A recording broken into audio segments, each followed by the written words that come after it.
Dree, one take. Dree Vinci, Isaac Lawrence. Hey, BOV, one take, watch. I swear I'm gonna do it one take. Aye, get it deposit. But I can rock this. Send it.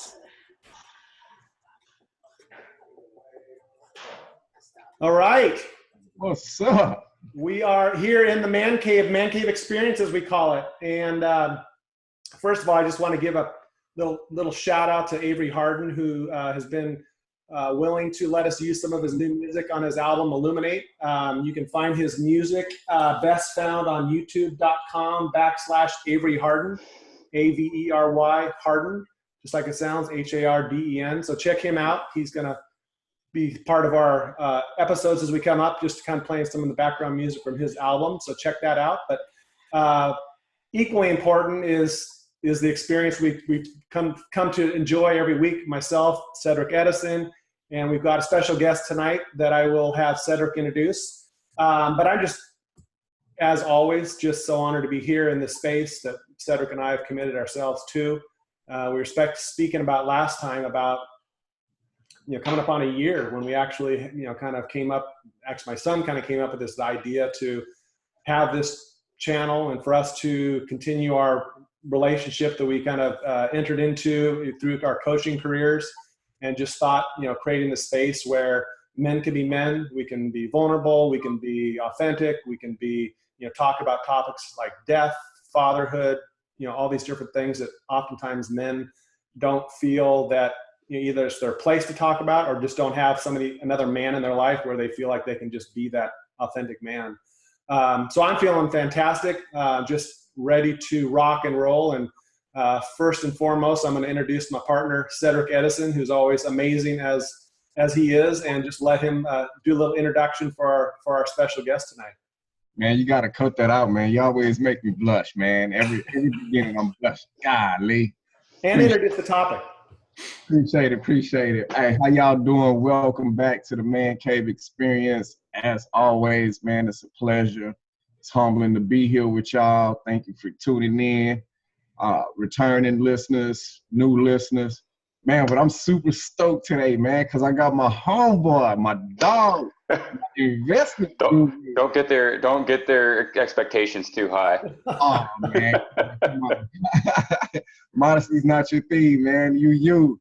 Hey, but I got Chris Lowther here. I met Chris actually at my other job, my other full-time job, where we're the battery experts. But young man, Chris is a little younger than both Ron and I. He's a 20-something-year-old male. Here residing in Austin. We just kind of clicked. Bright guy. And actually, this is the first time we actually had a guest that's not a coach. I mean, if you have anything about investment, this the dude to go to. Like, we were just talking, and kind of cool thing. He just kind of came up with, and I won't say too much about it, Chris, but he's in the beginning stages of writing his own program.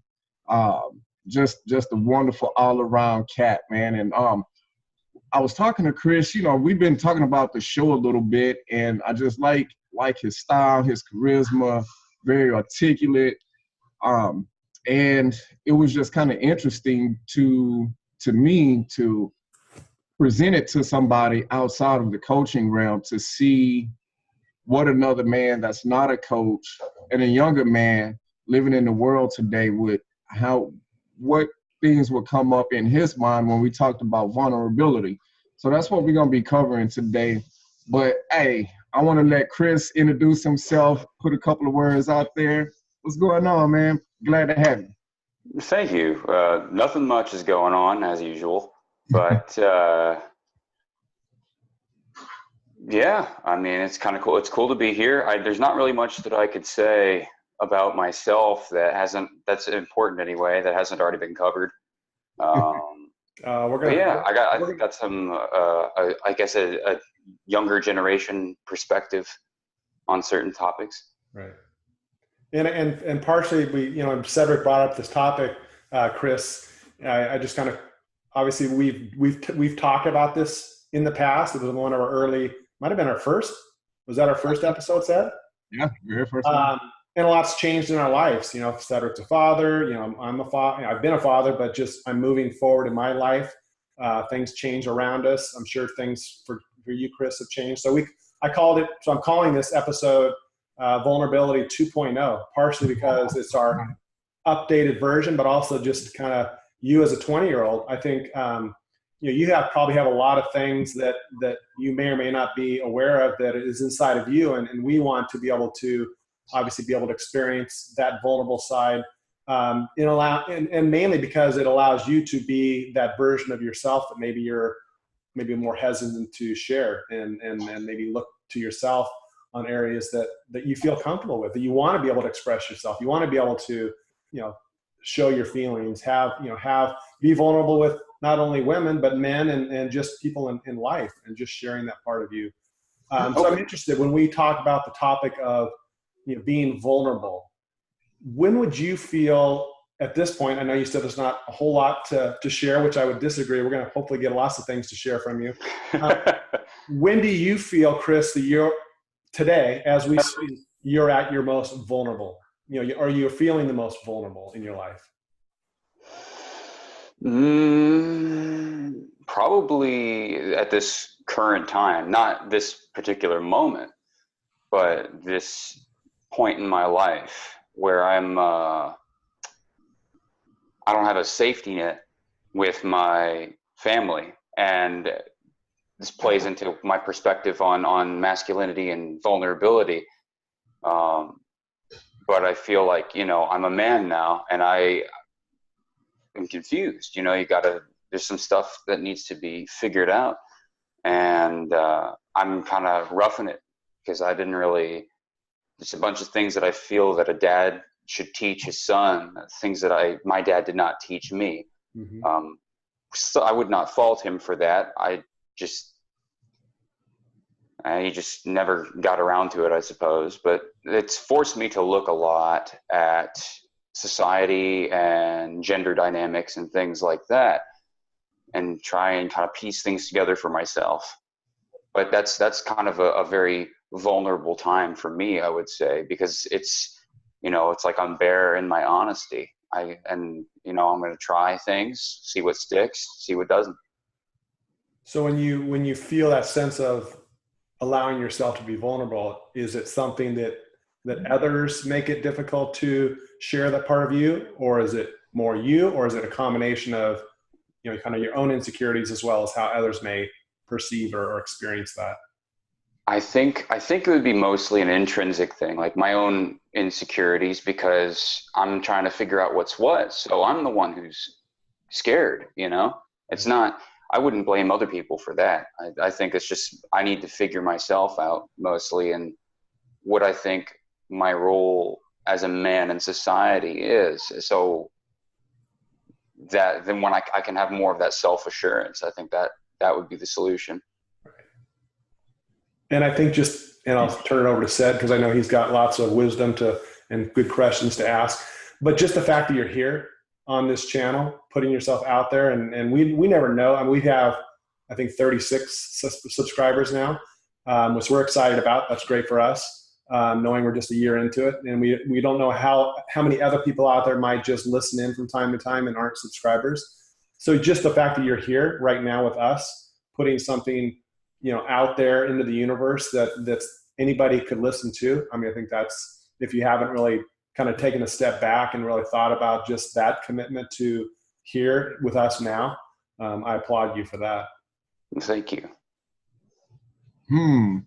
See, I'm kind of curious, because you say you're trying to figure things out in or how to be a man in society.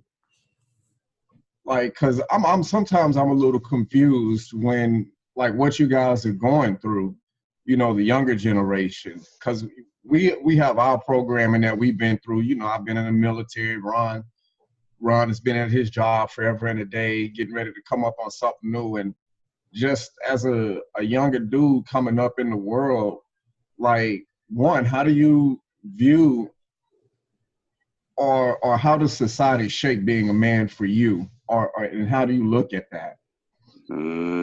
that would be I think I would say that'd be the issue. I don't think it really does anymore. And because what I see now is that there are two caricatures. There is one for masculinity and then one for vulnerability.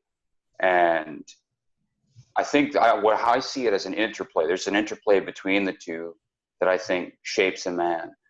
But I see a binary. It's like I see some men trying to act macho, and I see some men who cry about everything. It's just, to me, I think both of those are different ways of expressing weakness, or not. Maybe I'm not saying it right, but to me, when I see that, it looks like they're afraid and they're feeling weak, and there are different ways of coping with that. But there's not been a clear message to me or people of my age that here's what it means to be a man. There's a lot of, it's kind of one of the, the age of information. It's a blessing and a curse at the same time, because there's so much out there and everyone's saying different things. And if there's no baseline, then it's sort of like getting whipsawed between what this and that and the third, wondering what's really right, Right. And I think that's an interesting point, because I think I'm 54, Cedric's 40. Come on. Getting close. And you being 20, 20, Chris, it's interesting how, I've grown up with, minimal technology, and now I've got obviously a lot of technology around me. I've got a 13-year-old son. So I think I've been able to kind of transition through that. But what I really see is how obviously the loss of connection that we have with each other, whether it's here on this podcast, or if it's, how we communicate with each other. And I think it's got to be a challenge as a man or a young man, kind of growing up in this day and age, on how do you create opportunities for yourself to, connect with somebody that's willing to have that similar type of, desire to have a much deeper connection, and because there is so many, convenient ways to text and to, Facebook Live and all these things that we can do that don't really bring out the vulnerable side of us, because it's, you can't really express yourself in a way where somebody's reading you as you're in front of them, and you're actually, being able to not only hear what they're saying or read what they're saying, but to experience, the energy and experience just all those things that go along with, connection, which we all, if you go back on what our, one of our basic needs as a human is, that sense of connection with ourselves and with others. So, so I'm interested in how, the conversation within, the younger generation is. Do you feel like there's a, just kind of a wide variety of how people view that, or do you kind of see where there's a more of a presence of your generation kind of feeling that this is just the way of the future, and connection as we once knew it is not really something that's going to be the focus of our connection? I think I would say, unfortunately, it seems to be progressing towards the latter. And I see that as a facet of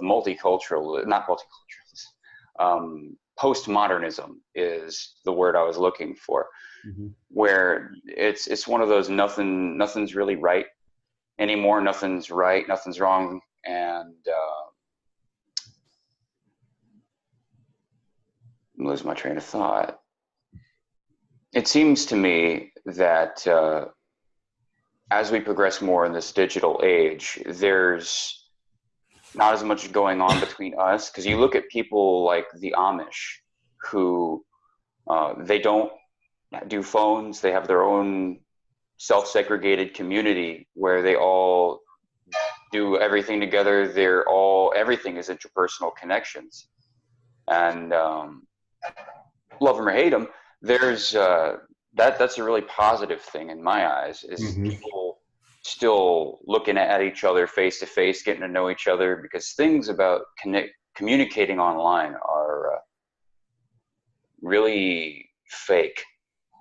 people project what they want people to see, and it's easier to do that when there's a screen, you know?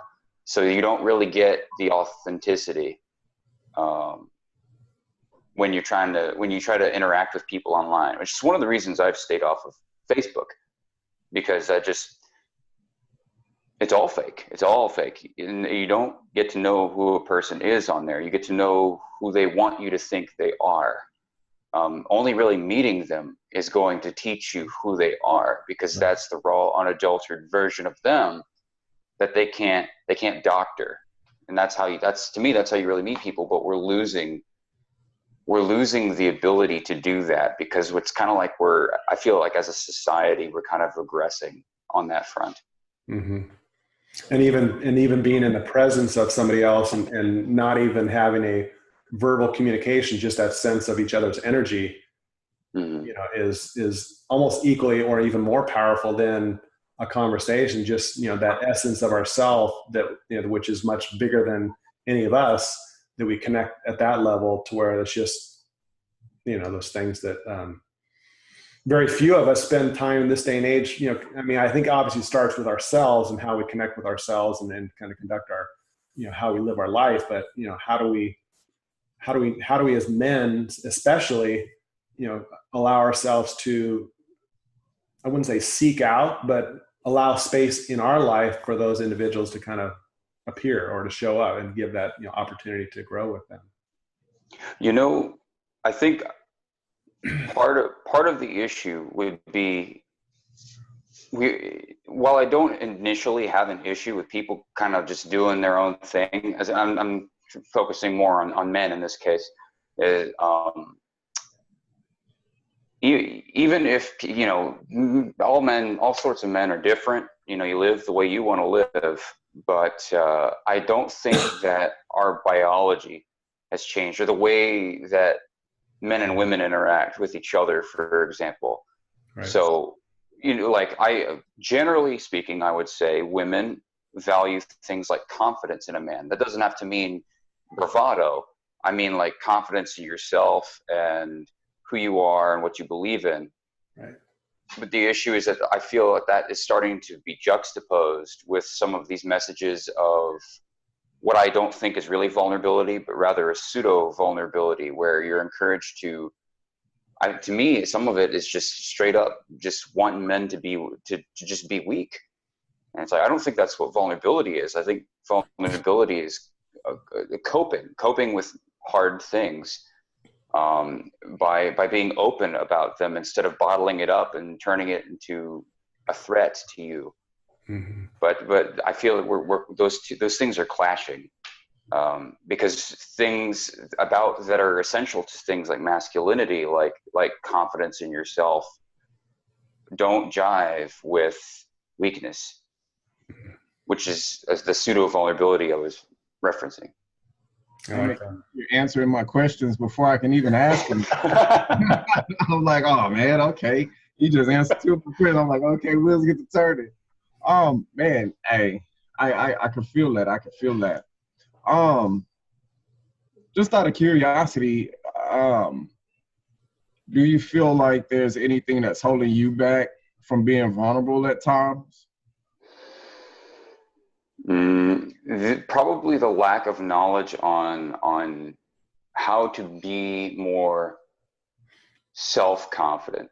Now, there are times where I'm fine, but for it to be more consistent, and I say that because in the absence of that, I feel that this urge to kind of revert to the macho man, like from the movies, you know, which is kind of what the caricature of masculinity has become, in my opinion.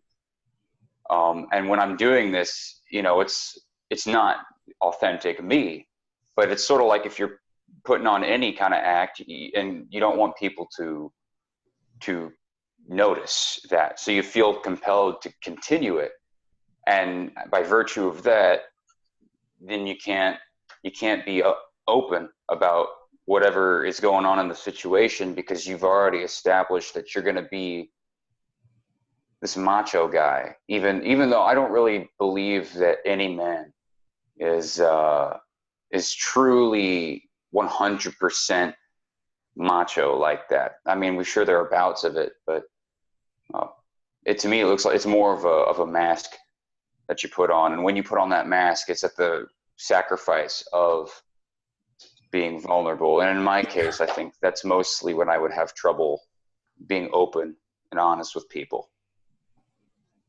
Yeah, and I think what you said, Chris, just the whole, and we've talked about the mask as a mask of masculinity, and we've touched upon a couple of those here, as well as within a group of men that we are coaches that we kind of share.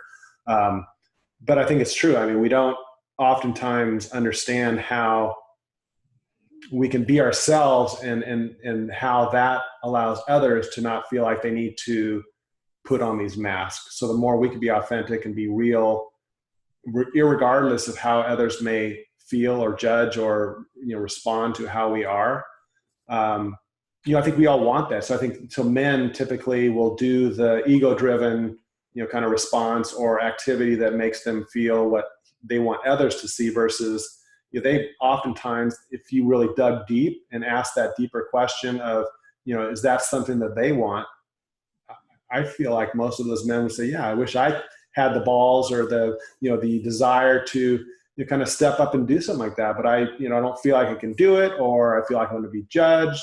So I think as men, we have to each take it upon ourselves to be that, or to be willing to actually take that step forward, not only for ourselves, but to create that space for another man that we encounter, or others that may kind of follow behind us. And that's challenging, right? Because we don't oftentimes know where or how we can kind of find those people, or how do we create space for those that are kind of in the background in our lives, to because we know there's plenty of people out there that just we don't know that they're watching what we do. I'm sure there's people that you encounter in your life that see you every day that you aren't even aware of how they look, and either judge you as in a negative way because they don't kind of dig what you're putting out there, or they're like, man, I want some of that. But so I guess as men, I guess our hope and goal would be to create that space for them to step into that, right? To where they don't have to feel that, sense that they're going to be judged or unaccepted. And I, went through that in my life, just, not putting myself out there, playing small, playing it safe. Even in my coaching career, just looking at who I can serve, but not really putting myself out there to be my authentic self, to do what I really felt the most passionate about, because that can be scary. We don't know what the results might be. And we want something, but we don't know what that might look like in the big scheme of things. So it's tough. I mean, I think it's not something we can just say, well, it's so tough that we're not willing to do that. So I think that's why we do what we do. And I think, Chris, it's great that you as a 20-year-old man are, and as Cedric mentioned early on, just very articulate and very heartfelt words that you're putting out there. And I think for anybody that might listen to what we have to say and what you have to say, I mean, you give a whole nother layer to, kind of what we're trying to really allow for others to look into their own hearts and really grow from. So I applaud you for that. Thank you. I think, sorry. Go ahead. Oh, I was going to say, I think the remedy for some of these social ills, because I've certainly in terms of finance and personal ambition, I've got it covered there. I do, I'm not playing it safe, taking the risks, calculated risks, reaping the rewards. It's on a social level where I think I could benefit, and where men in general these days could benefit more. I think the remedy for that would be to just have that return to that interplay of masculinity and vulnerability, which I think would be better described as you are confident. You're confident in who you are and what you believe in, like I said previously, and also are not afraid to be open about the things that you think and feel that drive your masculinity, shall we say. Which I feel some people will be outspoken and open or outspoken and confident, but they will want to close themselves off and kind of keep the gooey center closed. Mm-hmm. But I think what you said really hit the nail on the head, which is that we just have to create that space for each other and just, it's leading by example. Just and I think yourself. Here's all the beautiful things about me, but also here's my shit. And I recognize that. I acknowledge it. I'm going to struggle with it at times, as will you that may be listening to me, to kind of allow for, we're not perfect. We have challenges. We make mistakes. We've learned a lot of our behaviors from our parents, and they learn from their parents. So, we can't just push the default and do the same thing that our parents do. Like you were saying, Chris, we need to take new steps in our lives. Our parents made decisions and acted in their lives based on their own awareness. So we can't blame them. We have to understand that they did the best they could. Now we owe it to ourselves as, men, fathers, friends, brothers, to, take that next step forward and create change in our lives, which will help others to do the same. Or to the next man, huh? Or to the next man to be a vulnerable man. Yeah. Because if we keep doing it the way some of those paved it, man, we gonna just be living in a big old circle of bottled up everything. Because I know for me, it was, man, that's how I was. I just bottled up everything, and I thought that's what a man was, show no signs of weakness. But I like, man, y'all sound a little more eloquent than I do. But I like that, man. But I got to put it out there in simple terms for people, man. Hey, get over the bullshit. Like Chris was saying, Ron, we all say in various different ways, man, that bravado, that macho, it don't make you, man. It really don't. And I found out way back, what was that, April of 17, 18, that, and I see it on my Facebook page. Everybody can attest to it. Women love vulnerability. We just don't want to hear it. Because for some reason, that concept, when we hear vulnerability, we hear automatically weakness. And that's what it's not. To me, it's like it takes a stronger man to be vulnerable and transparent than it does somebody that's trying to hold in all the feelings. Because ultimately, you're going to hurt yourself in the long run, bottling up all of that. Ain't nothing but stress. Well, and we are feeling beings. So why would we want to suppress really all of our emotions that we experience? And sometimes they can be misguided or, kind of buried in other experiences. And we have to understand, where some of those emotions come from. But if we don't experience them and share them and move through them, they're going to always be something that holds us back from, a relationship or, moving forward in the area that we, are reluctant to move in because we know in the past what the results have always been. It's that whole adage of, nothing changes if nothing changes. So if we're not willing to, create that opportunity to feel all of our feelings, not just the beautiful feelings of happiness and love. I mean, those are all great feelings, but sometimes fear, anger, all those other emotions that we feel and sense in our body has to be expressed some way. And if we just internalize it and don't really move through it, we get stuck and we end up, as many people do in their lives, kind of making the same decisions, living, doing the same patterns over and over. And they wonder why they're stuck in their life. And, it goes way, way back in time to where, those decisions to not allow themselves to be vulnerable, not allow themselves to be real, kind of doing all these things that keep you safe. And, you kind of know what the results are going to be based on, how you've always handled your life in the past. And you get the same result, right? And that made me think about something because I know we're running low on time, but you said we always you can revert back to that safety, and I recommend this book. I can't remember the title, the author, but the title is "What Got You Here Won't Get You There." Right. And we've made it to where we are now, men, women too. But if we keep reverting back to that old habit, that old process that got us to where we are, we won't be able to elevate to that next level. So that's my call to action to everybody out there. Do something new just to see if it'll take you to a new level. If you've been saying, hey, man, that makes me weak, or however, if you what if, or just try something new on a softer side to see where to elevate you. Because again, what got you here is not gonna get you there to the next level. Yeah. And that's kind of like my last words. I'm sorry. Yeah, and for me, a couple things. One,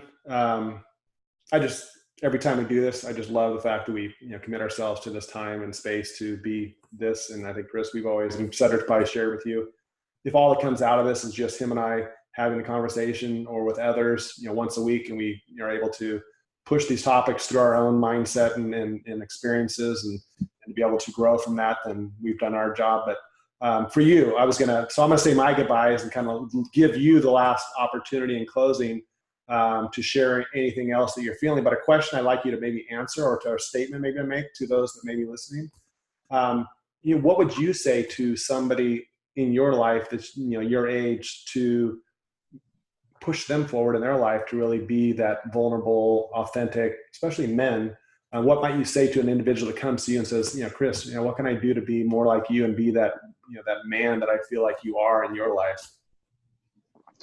I think the valuable thing that I could say, and the responsible thing that I could say, is to just never give up, because you can listen to things like this, for example, and figure out what your point of attack is, how you're gonna get there. But the question is, are you gonna actually do it? And there's this fear of how things may go sour, but that should never stop you from trying, because you will always get somewhere. It may not be where you planned, but it'll be somewhere, and you'll learn to like it because it's better. It'll be better than staying the same. And the only thing you can guarantee yourself is failure by not trying at all. So just always, no matter what, just don't be afraid. Just fight back the fear and do it. Whatever it is, whatever you're trying to make, whatever change you're trying to make in yourself, just commit to it and do it, because you have nothing to lose. Nice. Nice way to end it, Chris. Well, I appreciate both of you, man, being authentic parts of my life, and look forward to our next connection in the future. That sounds good to me. Appreciate you joining us, Good Chris. evening. Take care, Chris. See you, Seth. Take care. Good night, everybody. Get a deposit, but like the Rockets, selling your soul, but with the keys, I guess I lock it. I get the word, you cannot stop it. Watching me glow, still in the show, that flow like a boxing. Get a deposit.